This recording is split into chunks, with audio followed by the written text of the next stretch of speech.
سلامونه د غږ نیوز کتونکو په پروګرام دریس کې درته هرکلی وایم. نن مو په پروګرام کې ډیر محترم پروفیسر ډاکټر بدرالحکیم حکیمزی صاحب میلمه دی. بدرالحکیم صاحب د یوې علمي کورنۍ سره تعلق ساتي او په باچا خان یونیورسټۍ کې پروفیسر هم دی. یو شمیر کتابونه یې لیکلي دي، ډیر زیات سټوډنټان ورسره پی ایچ ډي کوي، ریسرچ ورسره کوي. د بدرالحکیم صاحب او د هغو د کورنۍ ډیر خدمات دي، دې خاوره باندې ډیر علمي خدمات دي. تاسو به وخت په وخت بدرالحکیم صاحب مختلف انټرویوانې، هغو علمي لیکچرې په مختلفو سیمینارز کې به هم اورېدلي وي.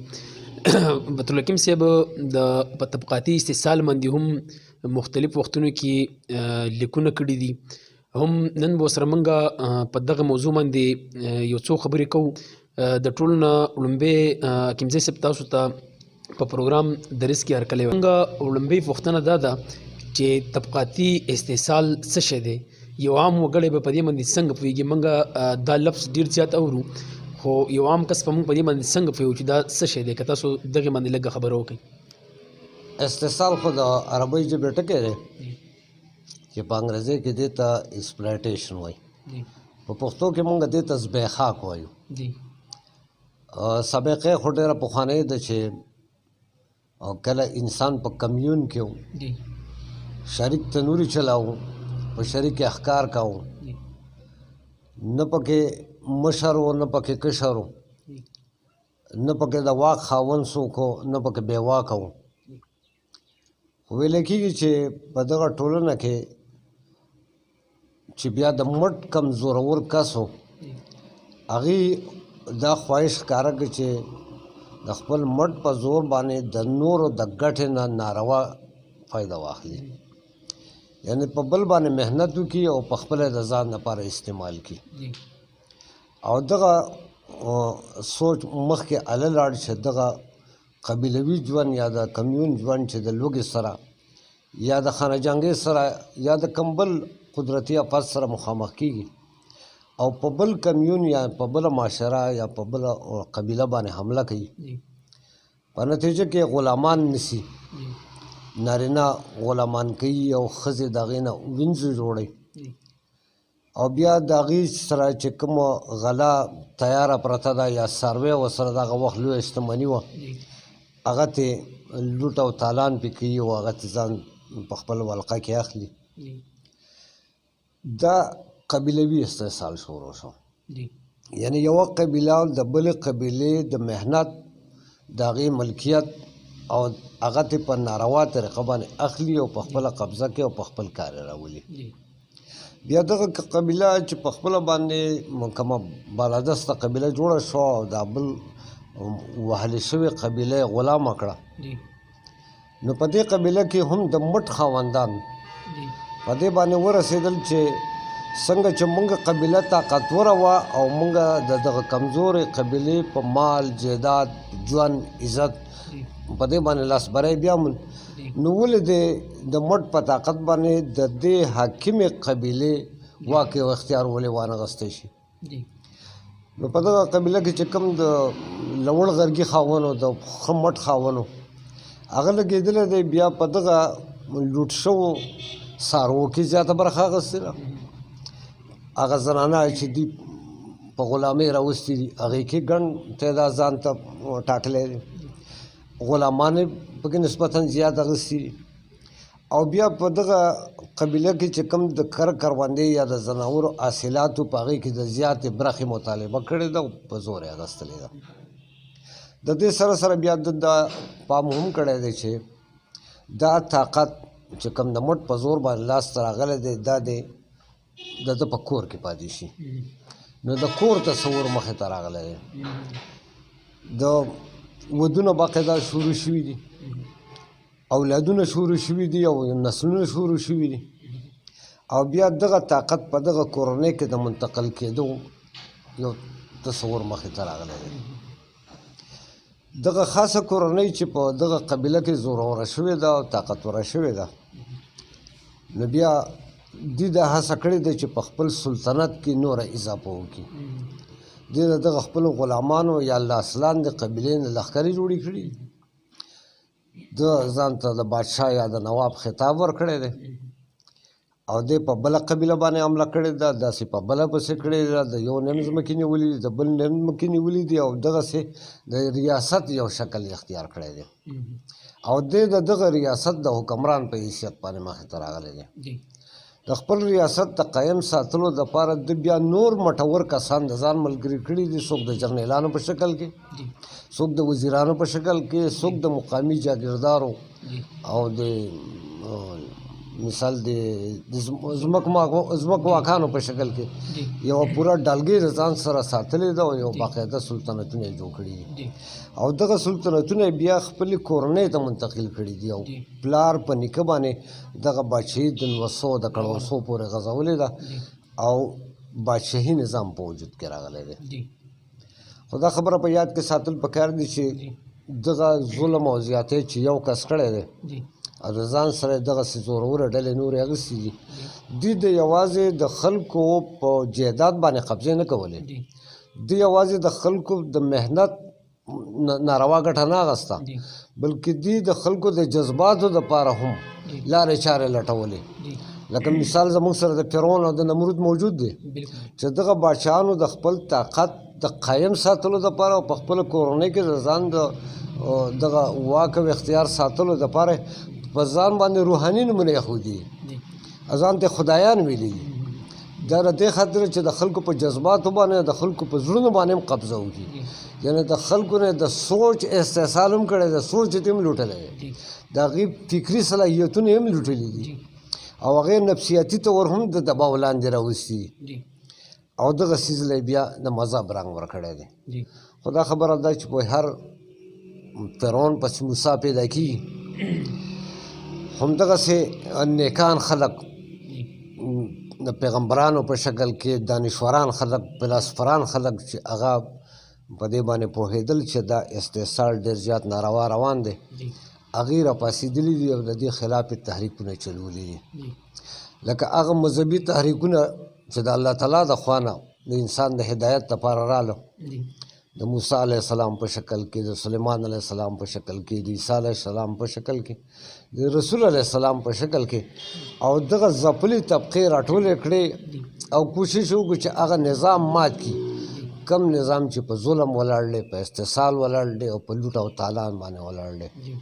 د دې سره انقلابونه راغلي دي او دغه انقلابونه په ضد بیا نور انقلابونه راغلي دي، ځکه چې دغه د حق او د باطل ترمنځ دغه جګړه چې د ازل نه شروع ده تر قیامته پورې به وي، نو وخت په وخت مختلف تحریکونه راپاڅېدلي دي او د نوې نوې زمانې دپاره نوی نوی رنګ راوړی دی. زموږ که د پښتنې ټولنې ته چې موږ راشو، په دې خاوره باندې یقینا چې پښتانه په قبیلوي شکل کې اوسېده، ټول یو شان وو، یو شان ورته مراعات وو، یو شان پې سختې وي، یو شان پې راحتې وي. خو په دې کې هم دغه مټور پیدا شوي دي چې هغې ځان د ملک په شکل کې، د خان په شکل کې ښکاره کړی دی او بیا د خپل قبیلې په جایدادونو باندې او د هغې په سرونو باندې قبضې کړي دي. خو دغه څیز هم د زمانې چې کوم بهیر و په هغه بهیر کې په هغې کې بدلون راغی. دې کوشش دا کړی دی چې خلک هم په طبقاتو کې وویشي. زمونږ په ټولنه کې بیا یوه مونږ طبقاتي ویش یوازې دې ته نه وایو چې د چا سره مالي وسایل زیات دي او د چا سره مالي وسایل کم دي، یعنې چا په زیاتو وسایلو باندې قبضه کړې ده او چا څوک محرومه پاتې شوی دی، بلکې ستا په دې پښتنه ټولنه کې سماجي طبقات هم جوړ شوي دي.